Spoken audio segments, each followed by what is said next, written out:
कि सावित्रीबाई जो फुले हैं, उनकी जो शिक्षा है, उनका जो योगदान है समाज में महिलाओं को जगाने के लिए, उस शिक्षा में सबसे बड़ी 3 चीज़ें हमने देखी हैं। पहली चीज़ तो है कि उन्होंने संघर्ष बहुत किया और उनके पति ने उनका बहुत साथ दिया। और संघर्ष करने के साथ साथ जब वो आगे निकली तो उन्होंने जो महिलाओं का मुंडन किया जाता था पति के मरने के बाद, एक तो पहले सती प्रथा थी तो महिलाओं को वैसे जला दिया जाता था पति के साथ, बहुत बड़ा एक कलंक था हमारे समाज का। फिर बाद में क्या है, अभी भी गांव देहात में जब पति मरता है तो महिलाओं का सिर मुंडन करके कोई मथुरा भेज देता है, कोई कहीं भेज देता है। आप सोचो, जिस महिला ने पूरा परिवार संभाला हो और उसका पति गुजर गया और आपने उसको तिरस्कार करके बाहर कर दिया। तो नारियों के विरुद्ध भी उन्होंने एक आंदोलन उठाया था कि आप महिलाओं का मुंडन नहीं करोगे। फिर उन्होंने देखा कि उसी समय प्लेग की बीमारी फैली, खुद अपने पति के साथ गांव में गई और सेवा करते करते ही उनका जो है देहांत हुआ। कितना बड़ा सही, आज इसलिए हम उनको याद कर रहे हैं। अब आती हैं हमारी आज की महिलाओं की चुनौतियां, जिनकी वजह से हमारा समाज पिछड़ा है या महिलाओं की तरक्की नहीं हो रही है। वो सबसे बड़ी समस्या है लैंगिक असमानता। महिलाओं का जो अनुपात है भारत में वो पुरुषों से कम है। क्यों कम है? क्योंकि लोग परीक्षण करा लेते हैं मेडिकल का, सोनोग्राफी वगैरह, कि लड़की पैदा हो रही तो उसको पैदा ही नहीं होने देते। उस पर कानूनन जो है जुर्म होता है लागू, लेकिन उसको लोग समझते नहीं हैं। उस पर पहले ध्यान दो कि ये सब रोकें। फिर जैसे लड़की पैदा हो गई फिर उसके साथ भेदभाव चालू हो जाता है। अरे लड़की है, पढ़े तो ठीक है, ना पढ़े तो ठीक है, अरे उसको तो दूसरे के घर जाना है, इसको पढ़ा लिखा के क्या करेंगे, ये सोच हमारे आसपास। फिर उसके बाद आ जाएगी, लड़की है तो घर से बाहर नहीं निकलेगी, 8 बजे के पहले घर आएगी, ऐसा नहीं पहनेगी, हैं, हंसती रहती है।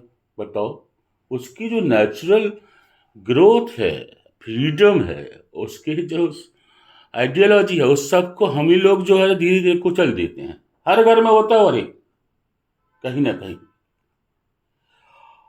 अब बात आ जाती है कि ऐसी स्थिति में करना क्या है। तो हम सब लोग जो बैठे हैं, हम सबको एक फैमिली बैलेंस बैठाना पड़ेगा कि लड़का है तो उसको क्या, लड़की है तो उसको क्या, कहीं भी असमानता ना हो।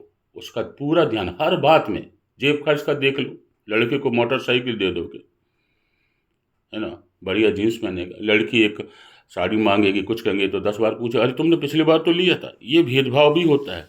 सपोर्ट सिस्टम महिलाओं को देने की ज़रूरत है कि वो महिलाएं जो हमारे घर की माताएं हैं, बहनें हैं, पत्नी हैं, दादी हैं, नानी हैं, काकी है, जो भी है, आप सोचो, वो जागती जो है ना हमारी देवी है। सावित्री बाई वैसी थी कि उन्होंने जो महिलाओं को जगाने का काम किया, उससे महिलाओं में आत्मनिर्भरता आई। बात आ जाती आर्थिक आज़ादी की। महिलाओं को कहाँ पैसा मिलता है? पति जो ला देगा उसी में घर चलाना है। अगर वो जेब खर्च मांगने लगी तो उसमें भी बहुत सारी बातें होती हैं। महिलाएं इसको बेहतर समझती हैं।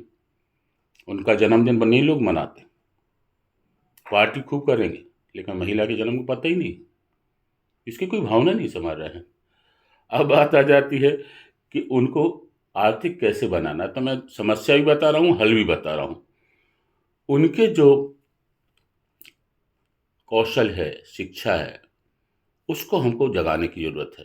अभी एक नए वक्ता डॉक्टर मनोज ने बताया कि वो एक कोई ग्रुप चलाते हैं और उसका आत्मनिर्भर महिलाओं को बनाने के लिए, सशक्त बनाने के लिए प्रयास करना है। ऐसे हर जिले में 2-4 लड़के हों तो ये स्थिति बढ़ जाएगी। ये जो प्रयास हमारा है ये उसी बात का एक द्योतक है। तो जो महिलाएं, बड़ा काम नहीं होगा, लघु उद्योग है, मेहंदी लगाना है, ठीक है, उसके बाद केक बनाना है, ये उसमें बड़ा खर्च नहीं होता है, सिलाई मशीन चलाना है, तो आपका घर काम करने के बाद 2-4 घंटे बचती है और वो काम अगर वो करने लगती तो आर्थिक रूप से भी महिलाओं को हमको सक्षम बनाने की बहुत ज़रूरत है। अभी हमने देखा सागर मध्य प्रदेश के आसपास और भी जहाँ बेड़ियाँ बनती थी, आजकल शायद बेड़ियाँ कम हो गई हैं। हुआ क्या है कि अनपढ़ महिलाएं हैं, कम पढ़ी महिलाएं, वो दूसरों के घर बर्तन मांजने जा रही हैं या कहीं खाना बनाने जा रही हैं या कुछ जो भी ऐसा काम है। अरे घर में काम करने की व्यवस्था हम लोग क्यों नहीं कर सकते?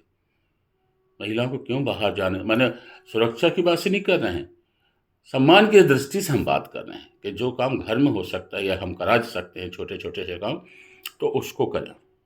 आप देखो, अगर सावित्रीबाई फुले जी अपना आंदोलन नहीं चलाती तो भारत के आज़ादी के आंदोलन में महिलाओं का प्रवेश नहीं होता, और अगर वो प्रवेश क्रमशः आगे बढ़ता नहीं होता आरक्षण की वजह से, तो आज देश की राष्ट्रपति द्रौपदी मुर्मू नहीं होती। ये श्रेय किसको जाता है? सावित्रीबाई फुले जी को। ये मैडम अनीता सिंह जी हैं, आज अधिवक्ता नहीं होती अगर महिलाओं के अधिकारों के बारे में बढ़ावा नहीं दिया जाता, तो ये बात नहीं आ जाती है। अब एक और समस्या है, वो है महिलाओं को प्रताड़ित करने की। आप देखिएगा, चाहे सरकारी नौकरी हो, चाहे प्राइवेट वाले हों, चाहे लड़कियां बाजार में जाएं, कहीं भी जाएं, लोग जो है कमेंट करने से चूकते ही नहीं हैं। इसको बोलते हैं सेक्सुअल हरासमेंट।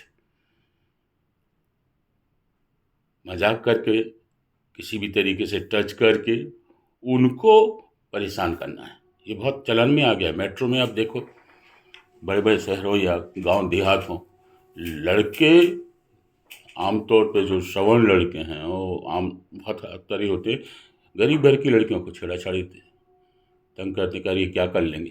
तो हमारी महिलाओं को सशक्त बनना है, उनको भी जूडो कराटे सिखाने की ज़रूरत है अगर संभव है तो, क्योंकि वो अपना आत्मरक्षा खुद कर सकें। फिर बात आती है कि उनकी जो पारिवारिक, सामाजिक, आर्थिक स्थिति है वो सुधरेगी शिक्षा से। शिक्षा के बाद फिर आता है प्रशिक्षण, कि अगर कोई महिला सिलाई सीखना चाहती है, उदाहरण दे रहा हूँ, तो हम उसको अवसर दें। मेहंदी का कोर्स करना चाहती है ऑनलाइन, तो हम उसकी फीस भरें, और आगे चल के यही महिला आपके परिवार में कितनी तरक्की करेगी, आप सोच लीजिए। अब करने के लिए कुछ उपाय हैं, और वो उपाय हम सब लोग कर सकते हैं। सोशल मीडिया पे बहुत सारा ज्ञान है जो आपको मिलता है, लेकिन बुक्स भी आप पढ़िए। नया साल है, आप जेंट्स के लिए भी ज़रूरी है, महिलाओं के लिए।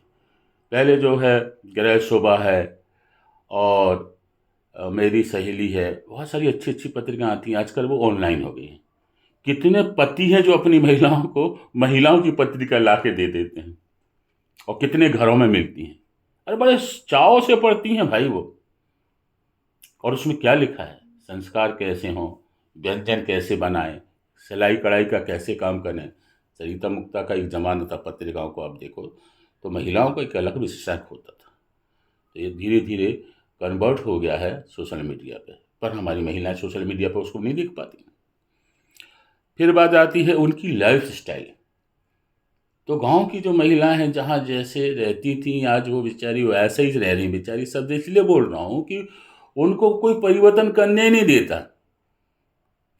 अच्छा, वो खुद इतनी मतलब डरी डराई सी होती हैं कि जो मान लो साड़ी बांधती थी तो वो सारी जिंदगी साड़ी, उनको कोई कह लेगा कि जब पेटीकोट के साथ साड़ी बांधो, नहीं नहीं नहीं, सलवार सूट पहन लो, नहीं नहीं नहीं नहीं, मैक्सी पहन लो, नहीं नहीं नहीं, क्योंकि उनको हम लोगों ने मेंटली प्रिपेयर नहीं कराया है। ये हमारी अपनी एक सोच है जो उनके प्रति पॉजिटिव नहीं है। एक और बड़ी बात जो सबको मतलब चुभ सकती है, और चुभना भी चाहिए, हमने महिलाओं को खुद आज़ादी नहीं दी ना। जैसा हमारी मैडम है, वो भी राष्ट्रीय उपाध्यक्ष हैं, और अभी एक कार्यक्रम अपने हैरबार समाज का हरिलाल जी के वहाँ पर गई हैं, लेकिन वो रोज़ बैठ कर सुनती हैं। वो सुनती वो इसलिए थे कि आप जो बोलते हो, आप जो कर रहे हो, या पिछले 40 साल हमारे शादी को हो गए, इन सालों में उनके साथ जो विकास हुआ है, तो वो राष्ट्रीय उपाध्यक्ष कैसे बनी, और जब वो बोलती हैं, जब वो अपनी बात रखती हैं, कोई कार्यक्रम करती है, तो हमको बहुत अच्छा लगता है। तो हम महिलाओं को आज़ादी दें। मैं जो आपके सामने विचार व्यक्त करता हूँ, मैं कोई आपका अहिरवार समाज का वो नहीं हूँ, इसलिए मुझे नंबर कोई आखिर में बोले, कोई पीछे, वो मैं मत नहीं रखता। मैं अहिरवार हूँ, तो अहिरवारों के लिए जिंदा हूँ। पद से मुझे मतलब, मेरा कोई नाम लिखे ना लिखे, मैंने नाम का भूखा नहीं हूँ, मैं काम का भूखा हूँ। तो उनके बिहाफ में मुझे ये काम करना है, उनको प्रमोट करना है। और जो उनको प्रमोट करना है ना, समाज को प्रमोट, हर पुरुष अगर ऐसा करने लगे तो मुझे लगता है कि उनको जो अधिकार है महिलाओं को, वो मिल जाएंगे। आशावादी सोच, पॉजिटिव सोच हमको बनाना पड़ेगी महिलाओं के उत्थान के लिए, विकास के लिए। क्योंकि अगर ज्योतिबा फुले आशावादी नहीं होते, पॉजिटिव नहीं होते, सपोर्ट नहीं देते, तो सावित्रीबाई फुले उतना आगे नहीं बढ़ पाती। मैं दोनों को बैलेंस करके बात कर रहा हूँ। आप देखिए, महिलाओं की जो मना स्थिति है उसको कितने लोग पढ़ते हैं। सोनी जी, मैं अभी को लगाता हूँ, एक जूम मीटिंग में है। बधाई हो, आपका कार्ड मिला मुझे, है ना, 2 मिनट में लगाता हूँ। हाँ, ओके ओके। मेंटल हेल्थ की बात कर रहा हूँ, मना स्थिति की बात कर रहा हूँ। महिलाओं का सुबह से उठना, आपके उठने के पहले, जिनके घर में चाय बनती है, जिनके घर में दूसरे और काम होते हैं, वो महिला नहीं उठेगी तो घर नहीं जागेगा। अरे तुम्हारा घर, तुम्हारा जीवन, तुम्हारे बच्चे, तुम्हारी शान शौकत इज्जत, ये जो टाई कुर्ता पहन के बैठे हैं, कपड़े धोने का काम, प्रेस करने का, वो महिला है, समझे। तो उसको कभी जो है, आप मानसिक रूप से परेशान मत करिए। मान लो उससे कोई गलती भी हो जाती है, भगोनी जल भी जाती है, तो आपको बात नहीं करना है। आप मान लो कभी वो, मैं तो रोज़ बना के चाय पिलाता हूँ उनको, वो मेरे बाद ही उठती। मैं अपनी तारीफ नहीं कर रहा हूँ, पर मुझे लगता है कि वो लेट रात को मान लो सोई हैं काम करके, मेरा फर्ज बन जाता है। ये तो ये करना पड़ेगा। हम रिटायर्ड हो गए, हाउस हस्बैंड हो गए, तो हम बहुत सारे दिन में काम करते हैं, ट्रेडिंग करते हैं, राइटिंग करते हैं, बुक्स लिखते हैं, सॉरी। लेकिन मुझे लगता है कि मैं सरोज की कहाँ मदद कर सकता हूँ। और वो मुझ पर चिल्लाती है, आप क्यों ये सब करते हो। मुझे अच्छा लगता है, मुझे लगता है मुझे वो गिफ्ट मिल रहा है।